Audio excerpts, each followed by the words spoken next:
Hi guys, welcome back. Another cold day in England, and today we're doing the second video which wasn't originally planned for. I'm hoping the daylight holds out for us. We're going to be looking today at removal of the starter motor. So this is your starter motor. There's a couple of different types in use on these cars, but the process for removal is exactly the same regardless of the type of starter motor.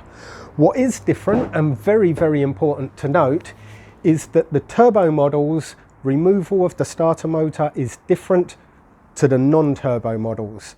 Now on the non-turbo models, whether it's front wheel drive or four wheel drive, it's exactly the same. Whether it's left-hand drive or right-hand drive, it's exactly the same. So even though I'm performing this today on a left-hand drive model, if you have a right-hand drive model, it's exactly the same process as long as it's not the turbo. Now, in a previous video, I showed how to fault find, strip these down and put them back together to save yourself a lot of money. So it's only right that I show you how to get it off your car in the first place. Now, there is a couple of safety things. Most important one, absolutely must disconnect the battery before starting this job.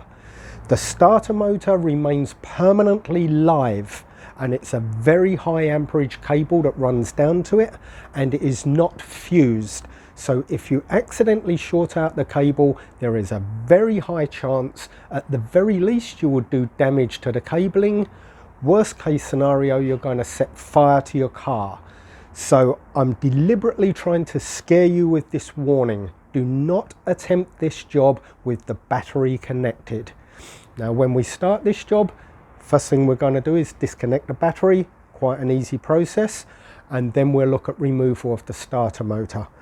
Now, there's not really much else to discuss on this. I've told you which models we're going to be looking at today. I will definitely, I promise you, cover the turbo model very, very soon. We've got a long list of videos to do on the turbo model. And I appreciate I've been a little bit behind on the turbo stuff.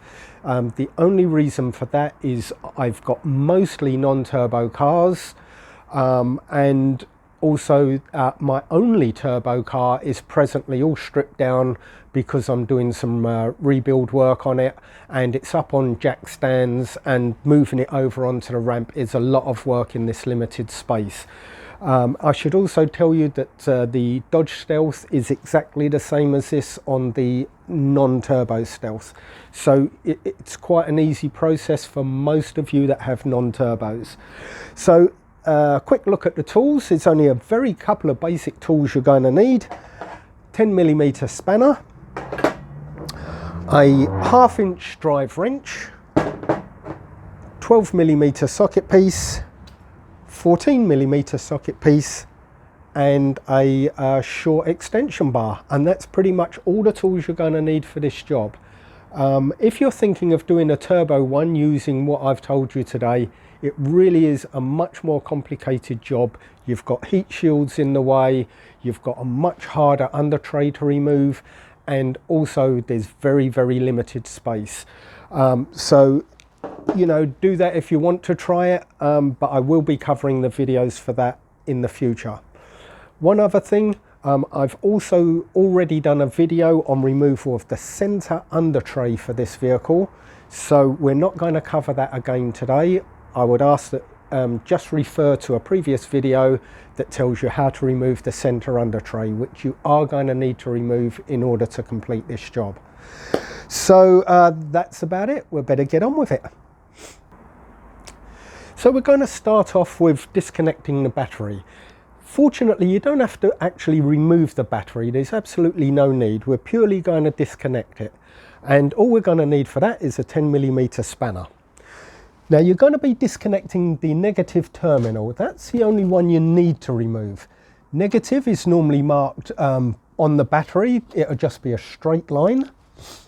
And the cables are normally black and yellow if no one's changed them. These are all original ones, so you should be able to work it out from there.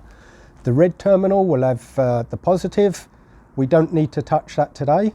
Now, the reason you always disconnect the negative first is because if you're using a spanner, which is a little longer, and you go round too far and touch the bodywork, it doesn't matter if it's a negative one because the bodywork is also negative. But if you're doing the positive and you go round and accidentally touch anything metal, then you're going to create a short circuit which will lead to a possible fire. So always do the negative terminal first if you're only disconnecting one, or if you're disconnecting both, you will still do the negative first and then the positive after. So it's a simple case of this nut here. You just loosen that off. This terminal's starting to look a little bit sorry for itself, so it's time I put a new one on there. Just a couple of turns are enough just to loosen that off. Give it a little wiggle and then put that way out of the way so there is no chance at all that that can come back up and touch the battery again. Now we're going to be jacking up the car. I'm lucky enough now to have a nice little ramp. It's only a hobby one really, it doesn't go up really high, but it's enough for us to demonstrate on these videos. For you guys at home, if you want to, you can just simply put it on axle stands and that'll be more than sufficient for you to get underneath to do the starter motor without too much trouble. So let me jack this up and then we'll start again from underneath. So when we look from underneath, it's easy to see your starter motor on the non-turbo model. It's this body here. This is your live wire that comes from the battery, and this is your negative wire that comes from the battery. And they're just followed up in this tube here all the way up to the battery. Nothing in between, no fuse or anything. Removal on the non-turbo model, as I said, is quite simple. You'll need your 14mm socket piece on your short extension bar and your wrench. Now if you start with the bolt at the bottom, there's two bolts. There's one here going through the transmission into the starter motor, and there's one above up here, which is hard to film. In fact, I can't even see it. I'm sort of working blind and feeling it. But if it helps, if you undo these clips here, you can move the cable just enough, perhaps. I don't know if you can see that on the camera. Yeah, I think you can if we move the lighting a little bit. No, maybe not. It's right here. So we're going to start with the bottom one. That avoids all the strain on the motor. Well, that was the plan anyway. That's damn tight. I wasn't expecting it to be that tight. That's one. Whew. I don't think it's been off on this car before. No. Oh yes it has, because the transmission was out about 25 years ago. And that's coming out again soon because we've got a noisy thrust bearing, and I also want to do a transmission removal and clutch clutch replacement. So that's the first one. Now the starter motor is very, very heavy, so just be prepared, just in case it drops through that gap there. Don't have your head in the way. 4 fingers. Yeah, it can't go too far because the cable itself is restraining it. So now we'll get to that top bolt in there.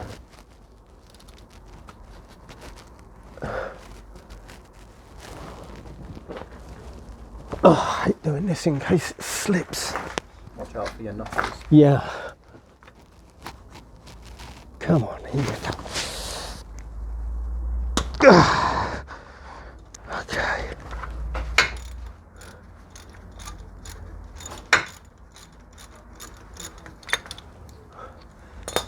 Now this bolt actually goes through this retaining strap. And so when and the earth cable. So when you undo it, don't forget to catch those bits, don't lose them. Okay, there we go. So that's that one. I'll just put that out the way.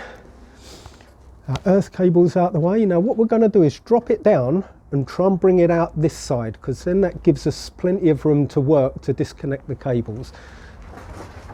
So it's a bit of a jigsaw. Just wiggle it backwards, out down the bottom, and then if we can, bolts in the way. There you go. Might go now. I was sure that would come through that gap.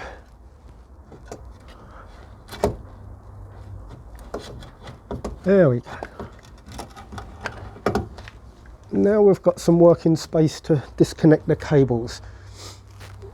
Now some of the starter motors, this smaller cable comes out the back, some come out the bottom. There should be a little tag on there to push.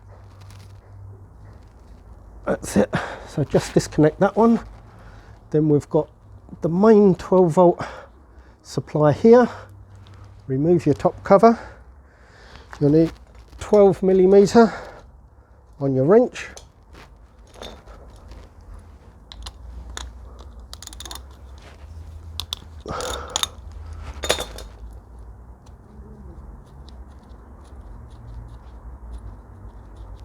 And make a note of which way your cable's facing, just so you get it back in the right way when you put it back together. So there we go. How fast was that job? Apart from removing the tray, which takes 2 or 3 minutes, we've had the starter motor out in another 2 or 3 minutes. And how much would your local garage charge you to change that over for you for less than 10 minutes work? Save you a fortune, very easy. You've seen how it's done. I just want to get out and stretch my legs and then we'll carry on talking. So the starter motor, easily removed, DIY at home, no problem. It's going to save you a lot of money. Now these are starting to have problems. They're getting old now. They've done a lot of stop starting in their lifetime. So it's well worth knowing how to do this job. Combine it with the video that I did on how to strip it down, fault find and repair it for a fraction of the cost of a new one. You're going to save a fortune. Now for today, I'm not going to actually put this back on video, because really putting it back on is the exact reverse of taking it off, and it really was such a simple job. I think anyone can work that out without seeing it on video. So for today, we're going to call it a day. The daylight's about to finish. And we're freezing cold, so it's been another good day. A couple of videos completed, which you'll be watching now or in the very near future. Thanks for watching. Don't forget, you can click on like if you like the video or any of the other videos. Click on the bell to subscribe and you'll get automatic updates of future videos. And of course, before I go, a really big thank you to the patrons of the channel that contribute a little bit each month, and they also get rewards that some of you non-patrons don't get. So thanks to all of you, and I'll see you on the next video.